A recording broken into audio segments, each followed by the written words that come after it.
In this week's Fight Chat Friday, we're taking a break from our usual productions and we're going to have a look at the top 10 skills that you need in order to be successful at the highest level in ITF sparring. So myself and Richie have separately come up with our own top 10 lists.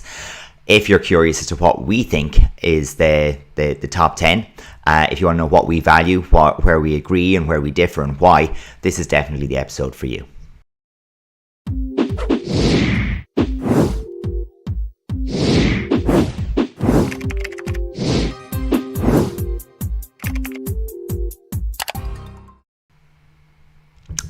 Hey Richie. Hey everybody, welcome to our episode of Fight Chat Friday this week. So as Adrian mentioned in the introduction, we're going to really have a look at the top 10 skills for sparring here. We have to make a disclaimer from the beginning. We do maintain that these aren't skills per se, but maybe that's just a nice way to kind of link them all together. Also, it would be fantastic to see, we put it out on Instagram today, what you guys think, what are your top 10. So get involved in the live comments there and let us know what you think are the most important skills as we hash through it. And maybe we'll even play a little bit of devil's advocate and go back and forth to get some good discussions involved. Absolutely. And maybe we should start with like the genesis of this idea was, it's an activity that we'll do with like some of our performers every year. It's performance profiling. And one of the things that you'll be asked to do is to kind of outline, and it doesn't have to be 10, it can be any particular number, but for YouTube and Instagram purposes, top 10 sounds better than top 16. So what we're really looking at though is the characteristics, traits, qualities, skills, whatever you want to call it, that make you successful as a performer within the discipline of sparring. And so what we'd usually do is we'd have both us as a coach and the athlete identify what we'd come up with an agreed list of what these characteristics or attributes are, and then we'd rate them almost like an importance, not from 1 to 10, but we'd say out of 10, and we would rate then like how good you need to be, or how high, how close to perfect does that particular one need to be, or how close to world class does it need to be in order to be successful in the discipline. And we come up with an agreement on that, and then the next bit then is the athlete and the coach separately, like myself and Richie have done today. We'll kind of come back with where they would rate themselves. So we haven't rated ourselves on each of these, but the idea would be that we would then take each of these, having agreed what they were, and rate the athlete or performer on it. So we can kind of address where there are gaps, where we're like better than we need to be in some areas, worse than we need to be in other areas in order to be successful. So this is kind of the first step. And we did this exercise at the International Coaches Conference in 2019 in the University of Limerick. And we had this from lots of different groups from all the coaches that were present. And this is kind of what it would look like as a spider diagram. And you can see whoever's completed this one, it's anonymous. I don't think the names are on it there. But you can see what they picked and where they rated it. So you can see there are 10 little slices coming out from the center there. So you can color them in, you can, fill them in or black them out, or you can just write the number in the appropriate spot. But you can see this is how one person or one group of people made an agreement about what they felt were important. So what we're going to do today is compare and contrast without any crosstalk or agreement or anything between myself and Richie, what we felt was important, which we're hoping will generate some really interesting discussion and maybe provide the people who are here watching with us some contrasts, and something to push back against as well. Absolutely. And it's a very worthwhile exercise, because even when I was doing it got me thinking, and I know from Adrian doing the same, we were kind of like debating which goes where and if this applies more important in terms of another skill and vice versa. And of course, it's a great exercise to reverse engineer, if you're a coach or if you're a high-level athlete, what type of training you need and where to guide your type of training as well, which is very, very important. And I'm sure we'll get into that as we get stuck into today's skills. Excellent. So let's not drag about. Let's just jump into this. So Richie, let's introduce your number 10. And again, we'll have a few quick words about the ones that we've picked, but we'll dig into them once we can see the whole list. So right in there at number 10, Richie, you had technique. Yeah, and I think this might be a very controversial one, and most people, I feel, might not agree. But for me, I have to say that the technique as a whole would not be... I've posted about this numerous times on our Instagram, about the whole idea of no perfect technique. The fact that technique is so variable and combat is so variable. you can't have perfect technique that suits every single situation. So like, even I always say that if you take 100 fights, the first 5 seconds of them will never be the same in the 100 fights. So that just shows you how variable our sport is, and combat in general. So the idea of perfect technique here for me just kind of comes down a little bit. Of course, important in terms of efficiency, and we'll see further up the line where it impacts other things as well. But for me, I place this at number 10. Yeah. And again, as I jump into mine, it's important, like, even how you look at this kind of listing is important. And I would look at this as like determinants, like, you know, which of these are going to have more of an impact on a person getting to the top level. And, and, you know, that has influenced maybe the order of some of mine as well. And I've put in at number 10, bravery, which is, you know, depending on your mindset, I suppose it could be a fixed or a variable trait. But I think, you know, even just to address the challenge of being a top level performer takes a certain amount of bravery as well. You know, there's a lot of decisions that stem from there. So like, it's, you know, there's nothing particularly complicated about that, but I just want to see some element of that in anyone that I'm looking at as a top level performer. It's just got to be there. Absolutely. Yeah, but like, at the end of the day as well, Adrian, like, this is a combat sport between you and another human technically fighting. You know what I mean? So if you want to be a high level sparrer, you have to be brave, and you have to be willing to take risks and get yourself in there. I think so. And although there's a lot of different ways you could describe it, that word just resonated for me. Yeah. Next, then, you had a look at speed. Yeah, speed for me, interesting one at number 9. I think that our sport, in terms of the motor abilities, is quite speed dominant as opposed to like raw strength. Of course, to develop your absolute maximum power, we cover this in a session on Tuesday, you do need that strength foundation, and it's quite important.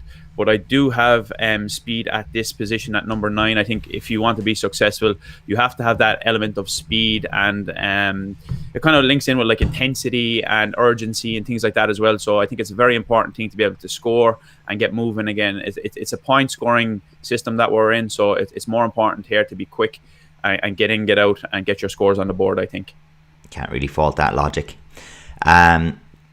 For me, then, at number 9, I had flexibility. And again, this one, very much, you know, a motor skill related thing almost, where, you know, a physical attribute, it's something that can certainly be trained and developed. But we have to look at a sport where you're getting more reward for the higher kicks, and that requires flexibility. Now, we can be very esoteric when we talk about flexible mindset and, you know, other, but I really am just talking about here the motor skill.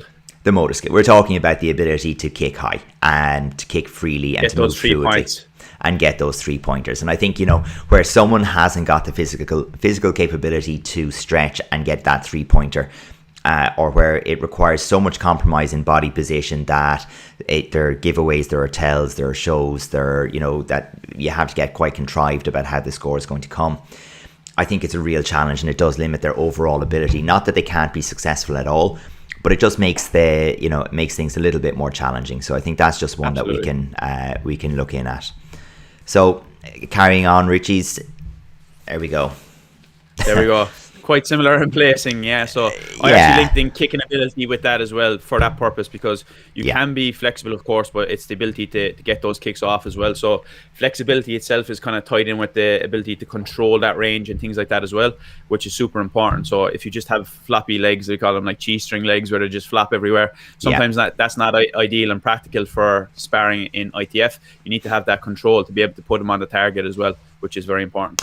Yeah, that's really important. I mean, there are different types of flexibility, and us being passively flexible is of absolutely no use in sparring. We have to be able to use, and to steal Master Hutton's phrase, it has to be fit for purpose. So the type of flexibility that we have has to be specific to the discipline that we're going to be applying it to. So the flexibility doesn't matter unless it lets you put your foot in their face, I think is the 2 cents of it.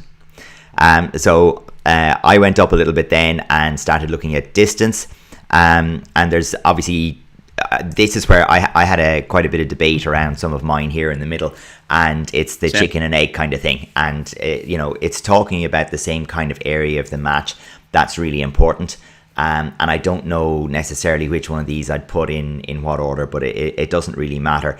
Again, the ability to control distance in the ring between you and your opponent, your own ring position and spacing, and picking the right moments to execute a shot or to execute a counter, to be just in or just out of distance, as appropriate, I think is, it's a very, very important skill. Absolutely. We're jumping up to number 7 for you. Footwork and balance. We talk about it so much here. I think it's very, very important. Interestingly enough, I kind of made a side note to myself that in my classes, I generally spend a lot of time on kicking ability and flexibility, because I think they cover a range of other facets in Taekwondo. And I actually probably spend a little bit more time on the footwork stuff. So that might be something that kind of, it's a good, as we said, it allows you to reverse engineer and think about this a little more. So maybe I'll do a little bit of an adjustment there, but you can't argue with the importance of footwork. Everything starts with the foundation of your feet, putting yourself in the correct position, being able to balance, to move. We talked about it so much, especially on some recent episodes. Very, very important skill. But it just shows you as well, like the reason that I'm struggling to put some of these things in order is because they're not discrete skills, they're integrated skills. So they belong to each other. You can't develop them in isolation. So I think that's kind of the important concept for me there. And have I jumped one? There you go. That's maybe I did it on purpose. I don't know. So because it kind of relates to what we're doing. Yeah. At 7, you have at 6. Yeah, exactly. Very, very it's just and it's the same discussion, but like we're really, really talking about the same things there. So my number 7 there is rhythm or timing, and I think as we go over to yours, it's I remember this one when you sent it to me just before we came on. So why, Richie, are we arriving at that kind of scenario where we're looking at the overall movement, the rhythm, the distance, of the competitors in that central block? I mean, maybe we'll dig into that a bit later, but I think it's very interesting that that we've arrived with those in the middle. Definitely. And I definitely, once we get through our list as well, I definitely want to hash out the fact that we have timing and distance in different order. I think that's a very, very interesting discussion, and I've went back and forth on it numerous times. So we'll definitely get into that later in the show. Excuse me, for sure. So distance management and awareness, I think, like as I said, I have the way that I've ordered that is very, very different, but I think like you, it's that's a crucial one. It's very simple. For me, it's the ability to either hit or not get hit. And obviously, as we said, there's so many other things that are interconnected with this to make it happen. And that's why sometimes, of course, this is just a fun exercise for us to do. But of course, as well, you have to think of what comes with it. And I think just to be able to be aware of your distance, where you can land the shot, where is my distance to be able to land something, and the management of the distance, especially on the defensive side of things, is very, very important. For sure. So let me have a look. There we go. So then I jump up into number 5, so we're kind of just in that upper middle of the pack here. And I was talking about stamina, and it's interesting that for yourself, I think we're actually talking about the same thing between those two.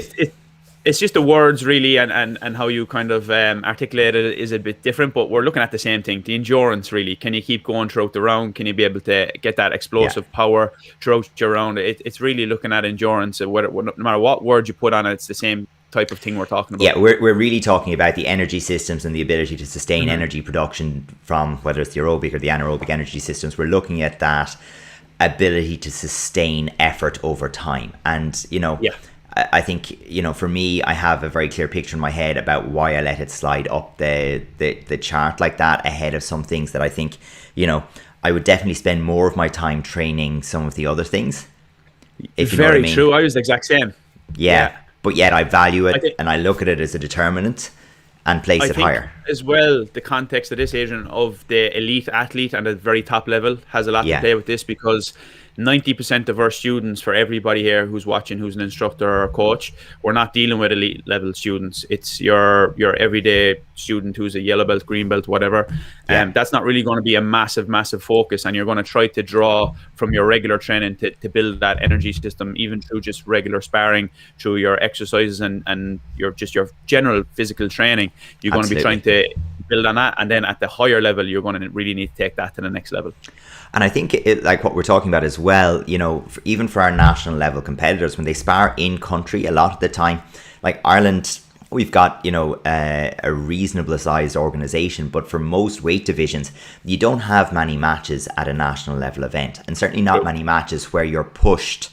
If you're top level, you might have 3 or 4 matches. Even if we're doing like a repechage or whatever, you might end up with 4 or 5 matches, but you're not going to be pushed in all of them, to the level that you would be when you go to European World Championships, European World Cup.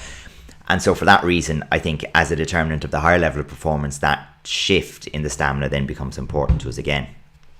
Definitely. And I think as well on that, it's one of these skills that you can almost train by yourself. Yes. So you don't actually need like a lot of partners. You can, and it can definitely improve it. But as we see in our top 3, top 4 for myself and yourself, it's going to be some things that are very much related to working with another human body. Yeah, and I mean, that's where my number 4 jumps in, and it's talking about tactical acumen. And that really, for me, is looking at the, the competitor's understanding of, the interactions that happen in the match, and the, it's them understanding. Like, funnily enough, I didn't put strategic here, and it's not in my list. It's not in my list. And I mean, for me, within Taekwondo sparring, I do think that, the strategy side of things is very, very important. But I think the strategy is, in a good working relationship, it's something that's agreed and discussed between the coach and the athlete. So strategy can Would you say that as like a pre-game plan? Is that what you're thinking? Yeah, so in other words, like to put it this way, if the strategy in the match is that, well, we're going to apply a lot of intensity in the first and last 30 seconds, in order to maybe overload at the beginning and the end, or else it's going to be a case of, right, we'll talk about recognizing a transition or momentum transition and pushing hard there, or deciding that you're going to be passive and invite the other person to try and make them attack because you feel like you've got a better counter game than they have an attacking game, or you're going to look to dominate the center. Like the bigger picture of it, I think, is something that's varies opponent by opponent, very often. And it's kind of a discussion that can happen weeks, months in advance and be planned for. Whereas I think the tactical part of it is the understanding of, like you said, it's the contrast. So, he's attacking on a high level, I need to be looking at a low counter. He's attacking with a round shot, I need a direct counter. He's attacking with a direct shot, I need a round counter. He's heading for the corner, I want to give him a space so I can see he's coming out here. It's all the kind of things where it's the fundamentals. It's the live stuff. Yeah, it's the fundamentals behind the decisions you're going to make. It's knowing what they're all anchored on and based on, and being astute enough that when the problem is presented to you in the cold light of day, you can go, well, here's 2 or 3 solutions to it that I could try, and being sharp enough to be able to look for them. Because I think if you're relying on your coach to hear that in the ring, it's too late. I think the athlete needs to have a sound enough tactical understanding of the game of sparring as it applies to them, that they can start solving their own problems. So, it's very interesting. We're going to see where I'm going with this as well. Like, just for context, we haven't spoken about this beforehand. We made our lists independently. Yeah. Richie sent me his list just before we went live. So, yeah. Yeah, so it's funny to see the kind of the contrast in ways, but also the similarities. And here you go, just like what you're talking about, just another way of presenting it, really. Decision making and adaptability for me, so important, especially in our short rounds, to be able to adapt, like you just said there, Adrian, on the fly is so important, and to make those correct decisions. Very, very similar to what you're talking about with the tactical stuff. Yeah, I think this gets particularly funny because my one is teacups, and for those who haven't spent much time reading rugby biographies and that kind of thing, this is thinking correctly under pressure situations, and the concept here is very much just what Richie was talking about. It's the ability to actually select, the right tactics, the right technique, the right, basically the right decision, even when you're under time pressure, under physical pressure, when you're fatigued and tired, when there's a weight of expectation on you, and all the rest of it that builds up to a pressure situation. And again, being able to find the right solution outside of match conditions is nice. That's coaching. Being able to find the right solution while you're having to basically dig yourself out of a hole with 15 seconds left and whatever, that's sparring. And I think I value that very, very highly. And that's why obviously we shape our training towards that. Absolutely, and I think that that's why we've both placed those kind of skills or attributes, whatever you want to call them, much higher than technique, for example. Yeah. Where, for example, there's me putting technique at number 10. So it'll be very interesting to see other people's opinions on this. So if you are watching, maybe get involved in the comments here. Let us know, do you value technique over the tactics? We break it into tactics as a whole group, or would you be on the opposite side of the fence? So I think that's an interesting discussion where people do differ in their philosophy on that. For sure. So going into Richie's top two, so with the silver medal position, understanding or experience. Yeah. Okay. So for me, that's just like, when I think about this, being in the sport myself for 20 plus years, if right now in the middle of COVID, not having sparring for so long, I feel that if I went in and sparred with somebody, I'm able to perform not at a very, very high level, but my understanding and my experience gives me a lot of outs, and it gives me a lot of ways to be able to kind of manage. And I think when you carry this with the backing of all the other stuff and being at your peak performance, ready to go and perform at the championships, it's a massive, massive thing. And it can be as simple as just, we talk about it as chunking sometimes, just the feeling you have, and it's connected with timing and things like that. But just that experience that you have to be able to draw on, very simple, even at the dying stages of a match, just having that awareness and the game state understanding to be able to do something correctly that will give you a correct outcome. Those type of things are very, very important. And when they're most important is at the critical stages, the last 10 seconds, those type of situations in a match. And for me, that's why it's very, very important. Yeah, they always talk about it in the likes of the major televised field sports or whatever, like, and they'll talk about, that older, midfielder, defender, that kind of thing. And they'll say they can lose that yard of pace because they know where to stand. They can read the overall game better, and they know where to stand. They know where to place themselves. And you see sometimes, and it's rare enough that you'd have a forward lasting into their mid-30s and so on and still scoring well. And so much of it is just the anticipation. It's knowing that this run will go here, that player will go there, and you find your space. And I think within Taekwondo, you just find that they're, with a certain level of experience, as long as the match is winnable, these experienced people find a way to win. They don't necessarily outfight their opponent, whether it's running down a clock, whether it's taking advantage of warnings or fouls, whether it's playing a negative game or neutralizing something, or it's capitalizing that one show that the other person has until it matters, being more physical, recognizing a break point, whatever it happens to be, experience will carry people through at that stage.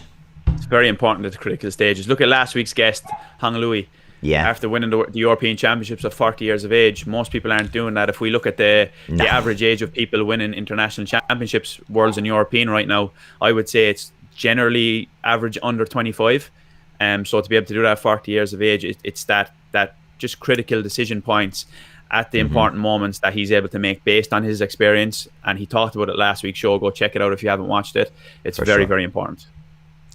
So my number 2 then is resilience, 2 ways. So I kind of put this in because I think it's a very, very important one for me, both mentally and physically, being resilient. And what I'm really talking about there on the physical side of it's very easy is how prone to injury are you? Because if you look at a career, if you're spending chunks of particular seasons on that rehab, injured, rehab, re-injured, like if you're on that train, it's really, really difficult to develop the consistent improvement over time that you really, really want. And it adds up. It's a really cumulative thing. And of course, it's digging away at your mindset. You're not like taking your little wins and building on them. You're taking your setbacks and trying to you're basically being defensive in your mindset rather than building a more positive, aggressive mindset. And I think that's for me, that resilience, the physically not being too breakable is a huge deal, and it matters over the span of a longer career. I mean, Hong has managed to get to 40, would be one example, still competing at the highest level. You don't do that if you break down every 3 months. That's just, and that's not a judgment on anyone, but it's an element of, if you're, for whatever reason, you're injury prone, it is much, much, much harder. And then on the mental side of it, it is a journey. Like staying with Taekwondo at the top level over a career is a journey, and you need to be resilient against the change in personal circumstances, the life transitions, you know, the financial struggles, the wins, the losses, the injuries, the whatever else that comes by you. And I think being able to rephrase all of that stuff, put yourself in a challenge state and go for it time and time again is resilience, and it's really, really important. And so for me, when you see that in someone, I think that's a really predictive skill. That's a great one. I would have never thought about that, but it's so true. It's funny that things like that you kind of take for granted, isn't it? That you just expect people to be there. Yeah. You expect them to be able to perform. And to be fair, it's one of the pitfalls of doing a list like this. You can't touch everything. Like, it's, you know, we're people, we're complex, but you know, we try. We try. That's a great one. No, that's a great shout. Let's have a look at the number one. We don't have a drum roll, no? I can probably do a drum roll. I feel like it wouldn't be fair just to give myself a drum roll then if you don't get one though. Like, I mean, that's maybe that's not a thing. But listen, here's my number one mindset. So like, I kind of cheated on this and I compiled them all together. Right, there we go. Will that do? That's fantastic. Yeah. So yeah, I kind of cheated on this one. Like, I'm talking about desire, what's your why, and that's your driving force when the going gets tough. Like you said, even with the resilience, what's going to keep driving you, what's going to keep pushing you forward. Then you have the confidence. So like, you need to have the confidence at that high level, the self-belief, the self-esteem, the belief in yourself to get the job done when the chips are down. Yeah. And then things like composure. So kind of like your teacups idea here, being able to control yourself in the positions when things are, like, for example, you're very anxious or the crowd is getting behind you, you're not leaving your emotions sway your decision making. So that you can see that our top couple here, maybe in the top 5, are very much interconnected, and they kind of influence each other a lot. So I think that the mindset is very important. And although some people kind of have this as their innate ability, kind of almost to carry themselves a little bit different, it is something that you can work on. And we have done lots of videos, and we've talked about this numerous times, that there are ways to work on this and to provide a little bit of a system that works specifically for you. So for me, I think it's the number one thing, and it's the driving force behind all those other things. Super. Yeah. And I don't think I'm going to like massively surprise. I don't know, should we have a little bit of a... There we go. We can have a little bit of a sound effect to finish it off on. But again, like, it's totally cheating and finding a way to encompass a lot of things with the one word. But like, for me, again, finding the why is, and even quite early on, like making sure, like finding that the performance is not for that experience of winning a medal and standing on a podium alone. Like finding that the training, the decisions that you make on the journey are all for a greater purpose that means something more to you than the experience of having a gold medal put around your neck, matters a huge amount. Because for me, that lends to the resilience side of things. It lends to the ability to make decisions or over lifestyle transitions that will get you coming back. It'll help you deal with the motivation, because what is the absence of motivation is that you don't have a strong enough purpose. Like, you know, you don't... Yeah. Like, it doesn't drive you enough because it's not strong enough in itself. So for me, yeah, having someone with a really definite why is like rare. Like, it's so rare. And when you find that, especially when you win, yeah, it's so easy to just go, well, I've it done now, and I walk away. So finding someone who has a really definite intrinsic why they're going to go back and train again and do the next thing again, and like that'll definitely be a little bit predictive of how much the person can enjoy the journey, in victory, in defeat, with setbacks, with, you know, the worst curse of all, you know, being super successful, super fast, you know, and all those kind of things. You know, it really is a big deal. And I think it's something that people need to connect with early. Yeah, that's a hard one. Couldn't agree more. And I have to say, like, from a personal point of view, that was one of the ones as well that I feel like was the difference between getting to the top level and not. like from my own point of view, getting to like bronze medal stages for a couple of years on the trot and individual sparring. It was the difference between me not making the final, that why, that drive, as you said, like the lifestyle choices, all of that stuff.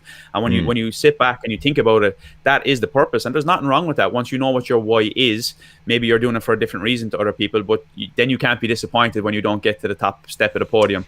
You got to understand that. Yeah, of course.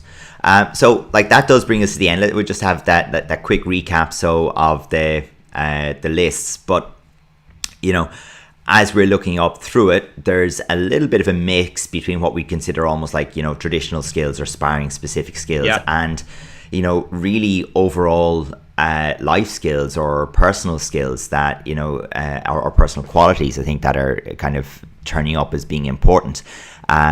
With a whole lot of commonality and agreement, between the two lists, which I suppose shouldn't surprise us too much given how often we talk. But, but I think that is an interesting place to kick off. And like there was one thing that I did have a chat with you about before we came on, and I think it's worth sharing with everybody else. And it's not a personal quality or a skill, so it doesn't really, for me, truly fit in this list. But I think it's really worth saying, which is that a huge predictor of whether or not someone's going to be successful in sparring, as far as I'm concerned, is like the overall environment and circumstance that the person finds themselves in. Because talent just doesn't turn into top performance anywhere and everywhere. It follows predictable paths an awful lot of the time. And so there was a few things worth kind of mentioning there that, are big hindrances to top performance. So you were actually chatting about how you're noticing such a difference with the assignments and tasks that were given out to people between the ones where their parents take a direct involvement and the ones that don't. And do you want to have a quick word about that? Yeah, so just for people that aren't aware, myself and Adrian at the minute, our country's in lockdown in Ireland, so we can only do stuff online with our students. So myself and Adrian have set up an online platform of continuous assessment to go through the technical syllabus to help our students. And I've definitely seen a correlation between the people whose parents are actively involved in this process and those who are kind of taking it on their own to do it. And I can see the improvement so much. For example, the videos I'm getting back from the students themselves, I feel like they're not looking over them. They just record themselves, press play, press stop, and they send the video to me. When you see the parents who are recording video and you can hear their voice in the background, they're giving a bit of guidance. They're saying, remember Mr. Forde said the last time, be careful of your leg here is playing out in your L stance or whatever. That is something that I can see, and the improvement in those people is much more profound, I think. Yeah, definitely. So I mean, yeah, the parents and the home situation is one. Your geographic location, what training you have access to, whether or not you can afford to travel to compete, your access to a gym. All these things matter an awful lot, and it'd be unfair not to not to really address the fact that it's not a level playing field. No matter what way we do it. It's not really controllable, is it? And no. It's like it's that phrase. It's a very common one in terms of business and success. It's like you're the average of the 5 people you spend your most time around, and it's very much applicable to this situation as well. And it's like I don't know if you've read the book from is it Mindset? I think is one of those books, or it could be one of those ones where they speak about multiple champions in table tennis all coming from the same street. There's like 10 of them in history. That one was Bounce. Bounce. Yeah, I think so. On the ball. So that's the one, like from the same road. Are flying. Yeah, so on the same road in a street in the UK, you've got like 10 world champions in a sport. So it just shows the power of environment and the power of being able to get that camaraderie with other people to have a similar goal. Yeah, and as I said, you take the same thing. There's one small enough village in Kenya with Brother Colm Carroll, an Irish monk up there doing a bit of athletics, and they've produced how many top class professional Olympians in marathon and distance running, and it's just an amazing thing that the right circumstances, the right environment, the right culture, the right supports, and all the rest of it that line up have a huge impact on it. So we're kind of taking, I suppose, for this discussion, our environment as fixed, as in it's we're within our own environment. So when we're looking at what we're seeing, the order of these could completely change depending on the environment that you're coming from. So, for us, I think it's a huge thing to take into mind or into our thinking is this is relative to who we are and where we're from and, what we're seeing. At a given moment as well. At a given moment, I feel like if you asked us to do this exercise next year, I imagine there might be a few changes there based on our experience. Something down. Exactly. So I think it's a very good exercise to do every now and again, just to kind of reassess and see where you're at. I think something that's very interesting for me is if we have a look at some of the lists again, what are these skills which are directly trainable? If you say go away and train one of these skills, some of them are quite difficult to do. And I think that for me, I listed number 2, 3, 5, 6, and 7 for me are very much linked to why we train the way we train in terms of sparring and that whole idea of constrained spars and decision making and all that. And I think a lot of yours are very, very similar, Adrian. Very much the kind of like 3, 4, 6, 7. And 8, I suppose, but that kind of idea. Definitely, and it's the reason why we don't spend all of our time just hitting pads and working technique. There's a lot of parts like the distance, the timing, all these other things. Matthew Syed, that's the one. That's a great Thanks, book. Galina. Thanks, Galina. So, so that's it. It's very important, and that's probably why we are influenced in our order, and also the idea behind our training and our training philosophy and our coaching philosophy. That's the reason why we try to bring this constraint-led approach for our training. No matter what term you use, it's this type of training, being in the situation so it's authentic to what we're actually training, not pulling ourselves away from the technique, trying to really divulge what we're trying to do in terms of like just these small little skills and put them into the big picture then as well. I think that it's very important to notice that even in terms of the directly trainable motor qualities as well. I mean, there's a lot of motor abilities that we have in our sport, and we didn't even list strength in this. Yeah. But it's very interesting that we have at the highest, we're looking at like stamina, endurance, capacity, whatever way you want to approach it, is the highest one for both of us. And the only other one that features in there really is speed and flexibility, and for both of us are that little bit higher on the list. Yeah, and you know what? And I mean, it's true to say as well, like that speed. One of the determinants for speed is your strength. So you're not going to get top speed without a particular amount of strength. And it's not that strength of its own isn't important, but I guess strength for us is more important as in how it relates to speed and power. So it's a precipitating skill. It's an underlying skill in the same way as we might say that some of your basic motor abilities are massively important, but there is rate limiters. They're like, if they're not there, you don't get to go to the top on this one. But it's I think what's the best way I could put it? Let's say we're looking at a high jumper, isn't it? Well, if we take the example of you're looking at a high jumper, okay, it's sufficient to measure how high did they jump. We don't necessarily need to know how strong, what their 1 rep max was. So although their 1 rep max might be a contributing factor to how high they jumped, it's enough for us to measure how high they jumped. And so for us looking at the strength, we want the strength in order to translate that into speed. So if we already have the speed, it doesn't really matter how they got the speed.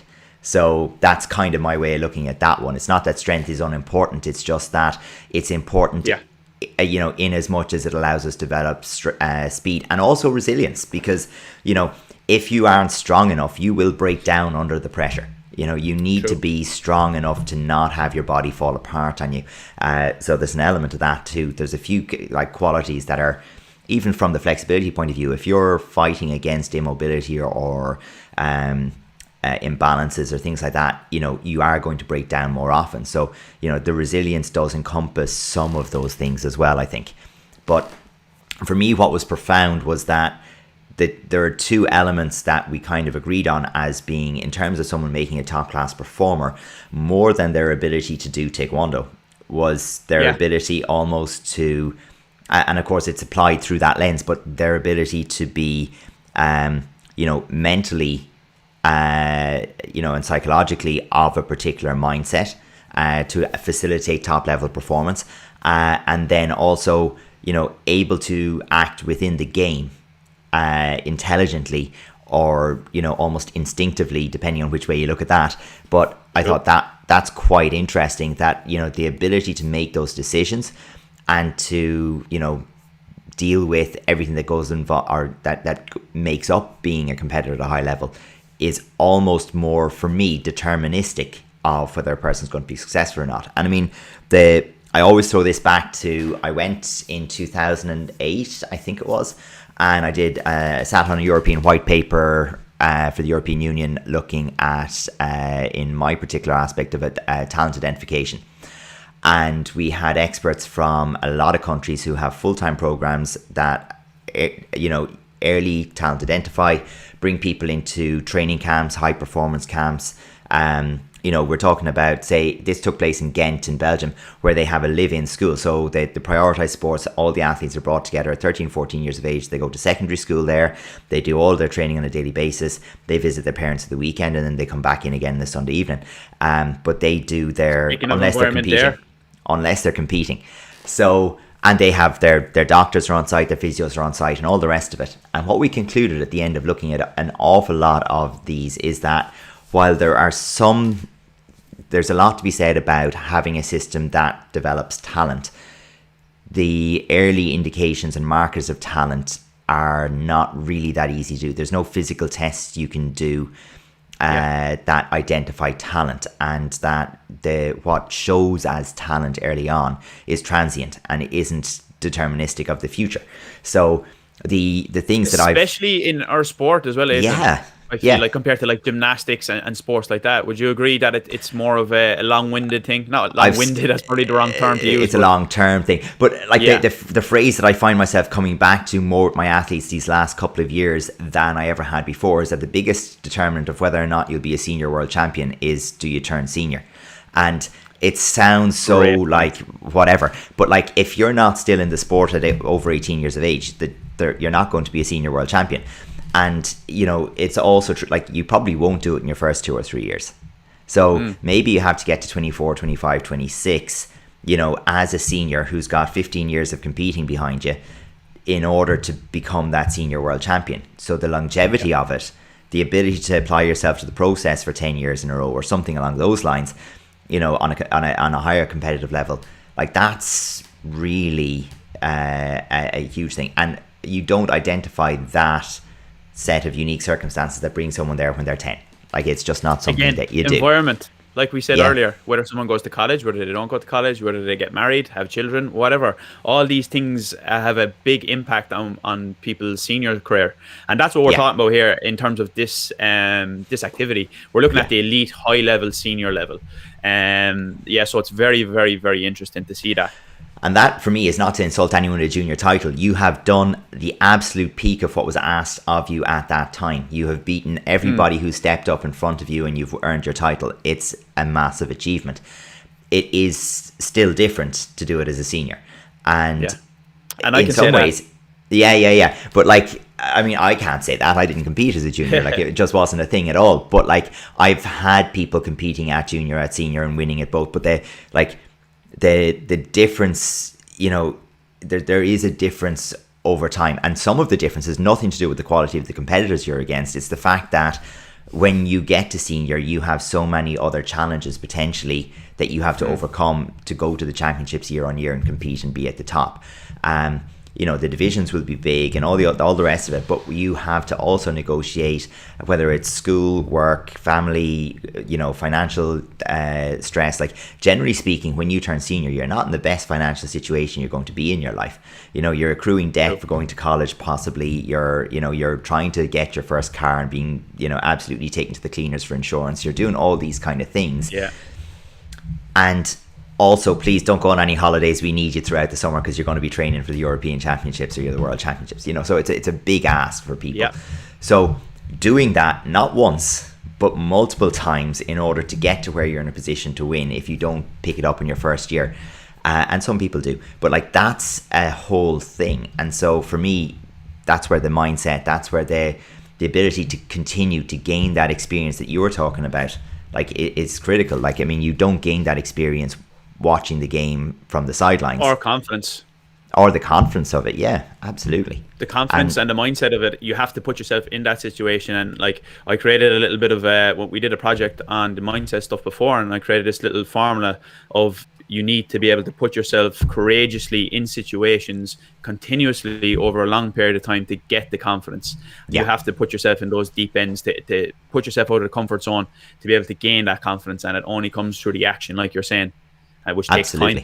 Well, and I mean, it's the thing that, parents will regularly come to us and they'll ask, particularly about the whole idea of competition and even entering competition in the first place, whether it's pattern sparring, whatever, and they're, they don't really feel like, maybe they're not ready. And it's like, yeah, I said, but I treat it like the grading, the competition, or the junior leaving cert, or asking the girl out on a first date, whatever it happens to be. The challenge is now. Ready or not, here it is. Now, how you deal with that fact is the bit that builds character. Like it will build character. That is the fact. And I mean, you're not ready. Okay, why weren't you ready? What could you have done to become ready? When is the next one? Is there action you can take now? And it doesn't work if you just kind of throw them in the deep end, they drown, and it doesn't work like that. But we have to expose ourselves to challenges in order to grow, and that is like, whether it's for the sport, self-defense, just the general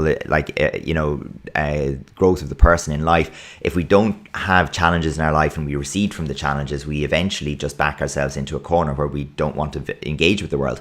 And the reverse of that is, the more you see, face and overcome challenges, the more you relish challenge, because it lets you see new things about yourself and go out there and grow.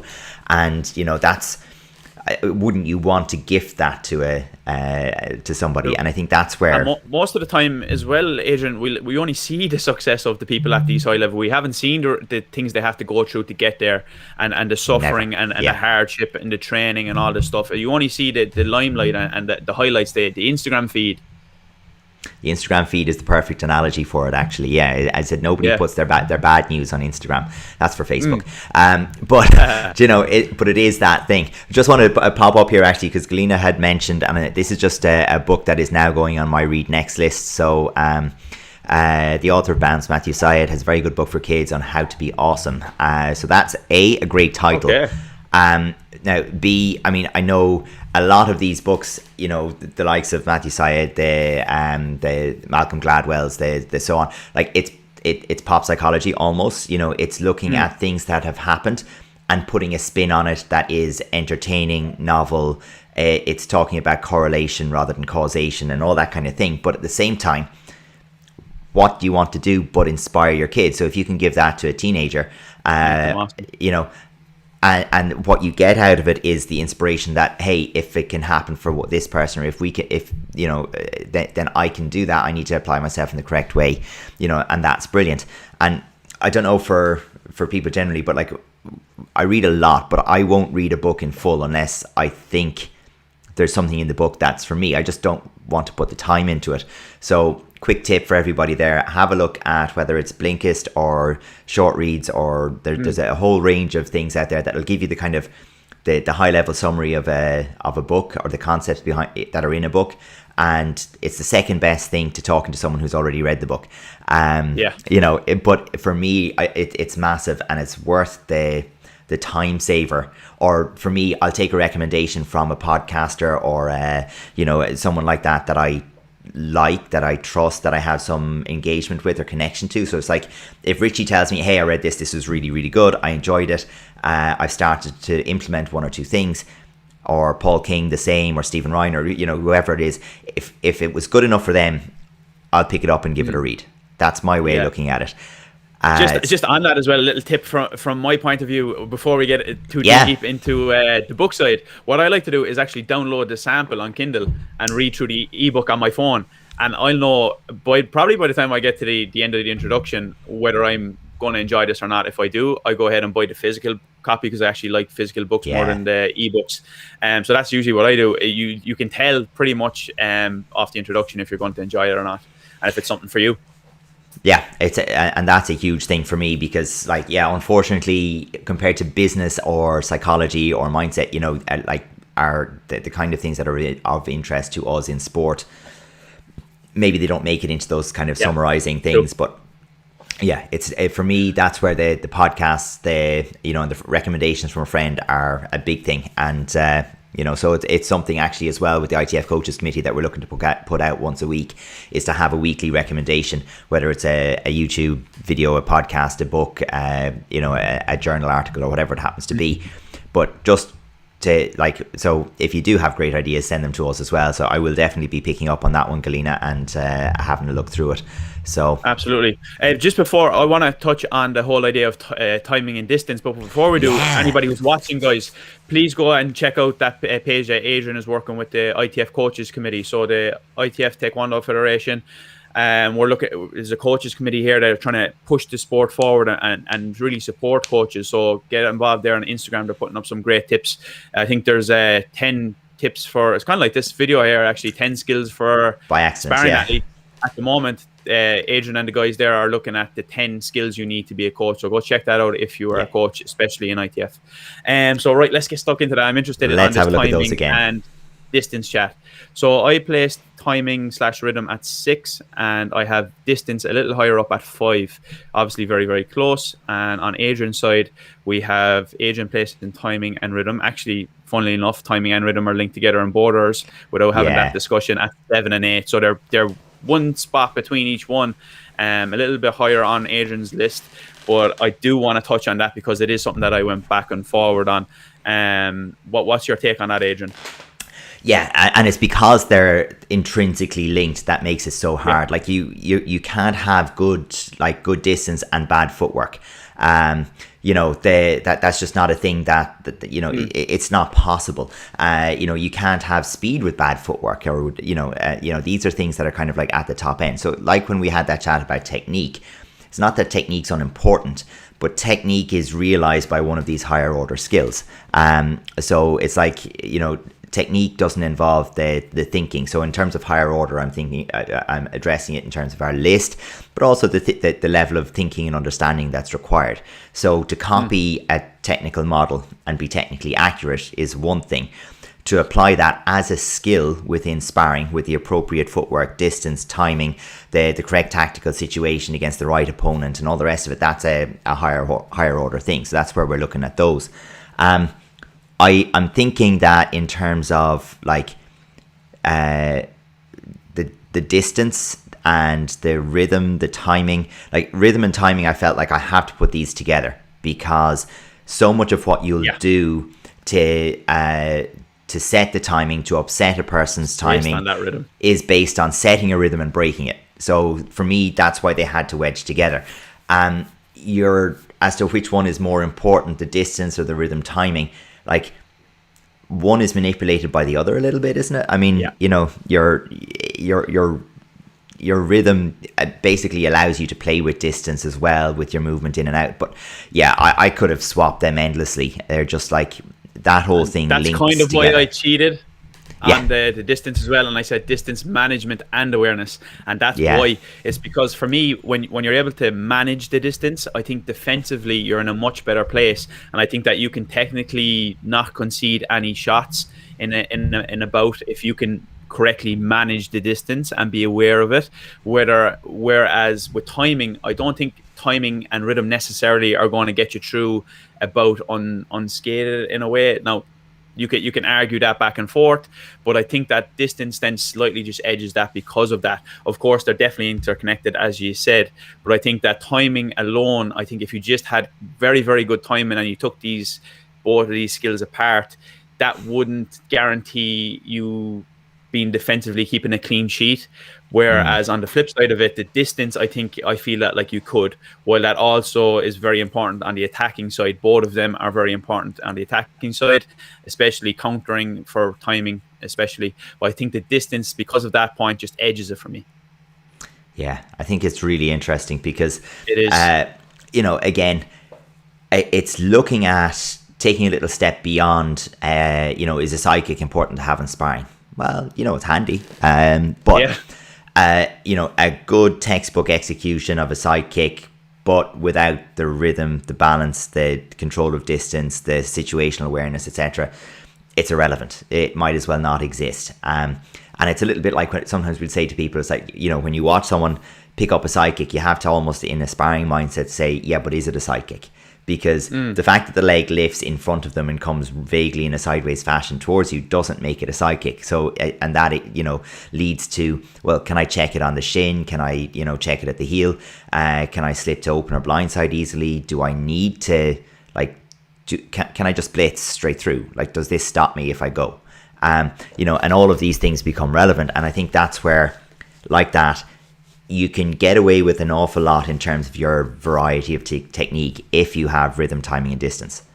So if you can take whatever techniques you own and apply them by manipulation of rhythm, timing, and distance, then you can not be as gifted on the technical side or the flexibility side. So true. If you're in the correct time, if you're in the correct place at the correct time, it's way more valuable than anything else. And I think that people actually confuse that for footwork a lot of the time. Like, footwork is very important, and you see how high we value it here on mine, Adrian, and I's scale. But I think that it's very much interconnected with the distance and the timing, and they're very much linked together as well. And sometimes people confuse them a little bit.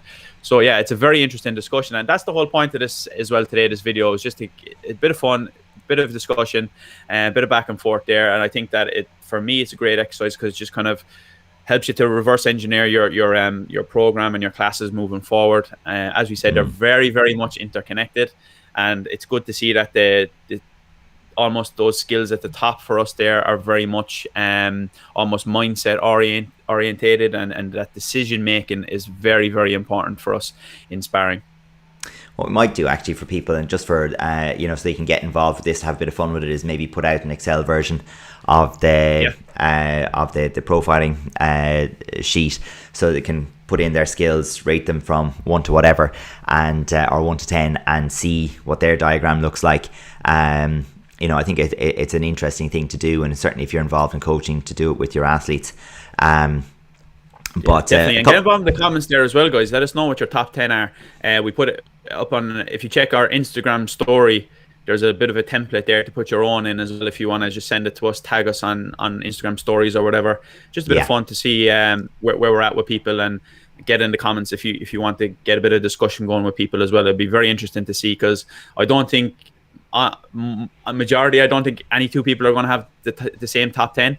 No. So that's what makes it a great discussion. Just had a little question there from Lawrence from Canada, which was, would you be interested in doing a similar exercise for patterns? And funnily enough, we did. But I mean, I was actually thinking about this before we came on air, Adrian, about the pattern side. I think there would probably be less than 10. I think that you probably have to narrow it down a little bit, because once you worry about technical application, a lot of these other things then become a lot of skills which are very difficult to kind of manage. And so I think it's probably less than 10, I believe. I don't know if other people would agree with that, but I would say maybe a top 5 for patterns would be much more beneficial to kind of break it down. I think if you go to 10, you're kind of breaking it down so much that it becomes kind of disorientated from the I think in general, as a principle for this, you want to keep it to where it's functional. So if you find you need 10, go with 10. If you find you need 8, go with 8. I mean, that's fine. But it's definitely something that has been done for patterns and for special technique and so on. We did that at the coaches conference in Ireland. But and that was done with an awful lot of groups of people, each picking different disciplines to tackle. But we have 5 or 6 examples from pattern. We haven't personally done it ourselves, certainly not for this, but it is one that we could look at and have a play with and see how it goes. It would be an interesting, maybe not another YouTube discussion, but it could be an interesting post for Instagram, just to see what we come back with, and a little rationale there. Galina then as well was asking, could we do a post with tips on improving stamina for non-elite people, as it's something we can do in lockdown? And isn't that something that's really relevant for most of us right now? And again, on a very, very simple level, if we treat it as that for Taekwondo, we're looking to improve primarily 2 energy systems. One which is going to improve through longer, more steady state exercise, like your walks, eventually becoming things like jogs or hill walks or anything along those lines, where it's cycling, perfect example. Those kind of things that you're extending the time and we'll say the distance that you're covering, and you're gradually either reducing the time or increasing the distance, but all the time keeping it kind of above the 20-minute mark, and the heart rate in the 120 to 150 mark kind of thing is where you might be building for that. And that would be more the aerobic system. And then on the flip side of it, we want to transition that nicely into our anaerobic conditioning as well. And that's basically about our ability to put out intensity, speed for bursts. And it depends on what you like to do. There we go. We have a plug. Last Tuesday. There you go. So yeah, we can certainly look at the video we did last Tuesday in terms of applying speed. There's some of the examples there for explosive repeats if you can do that. But even if you can't and you have access to hills, anywhere that you can sprint, if you don't, if you're not used to running or sprinting, don't go to that. Let's look at going on a bike, a stationary bike. If you've a boxing or a heavy bag, or there's a lot of exercises or things that you can do, even completely body weight using Tabata style protocols or HIIT protocols, HIIT, just something where you're going to be working for a period of time, resting for 1 to 2 times the amount of work, and repeating for numbers of sets. That's going to get you started at improving both. And you want to overlap both. That's the started is the key. Yeah, it's so important for me there when I hear that, because I see so many people on Instagram and they're trying to train for their Taekwondo, doing aerobics classes. I mean, we are not training for aerobics, guys, so it's very, very important that we eventually bring this into sports specific, working on your explosive repeats and doing that. And it's very important that Adrian mentioned it starting. Because I can see it so much that people are just doing general fitness training and they think it's improving their ability to perform in Taekwondo. Yes, it is, but like you could be doing and using that time so much better as well.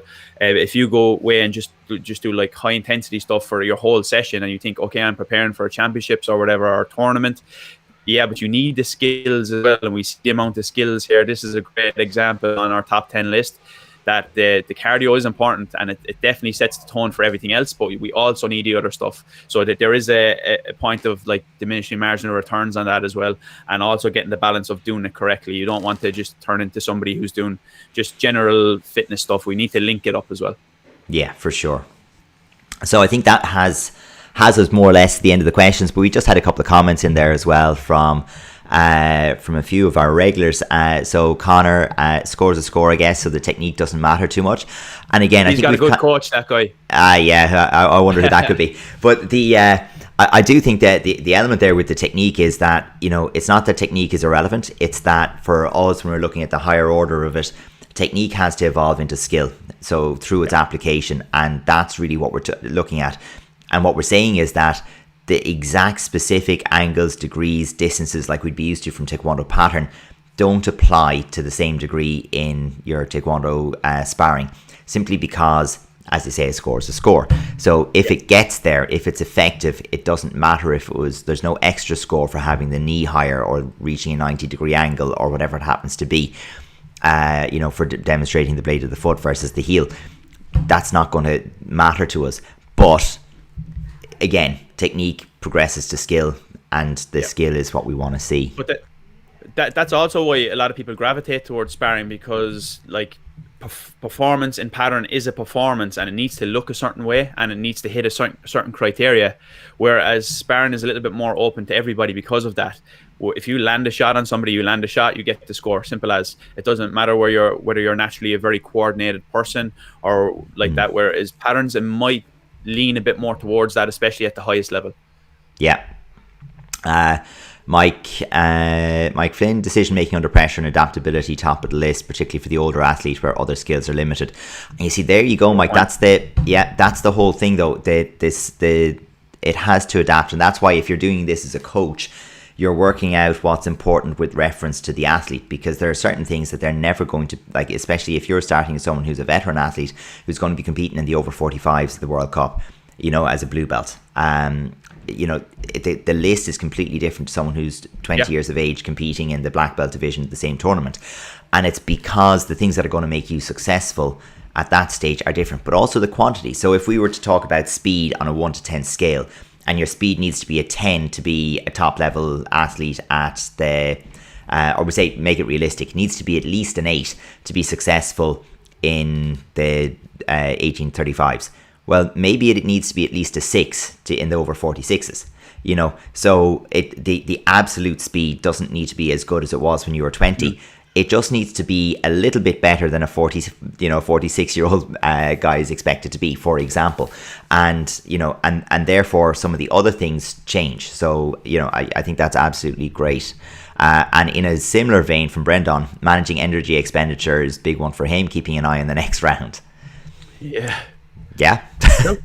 Can't argue it. That is something at the elite level you'd see when people are at the championships. The guys who are expected to get to the final, you'd see if they have somebody in the first round who they're handily beaten, they won't exert all their energy. They'll get their 4-0 on the board and they'll manage the match quite well. They'll get a nice, like not a warm up, but they'll get the body firing on cylinders, but they won't overexert their energy because they know that it's about winning the tournament, not winning the fight, and they're done.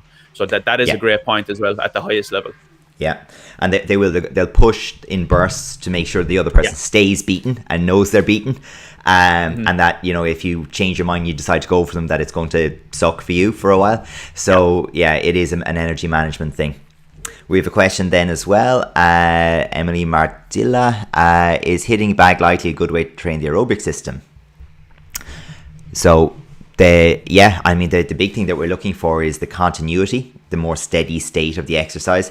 So if it's more rhythmic, if there's a lot more footwork and body movement and that kind of thing involved in it, and if the intensity is such that you're not going up into the 160s, 170s, 180s in particular, in terms of your heart rate, then you're in the right place. And I think that's for anyone who's stuck training at home. You need one of two things to kind of help you judge where your intensity is at.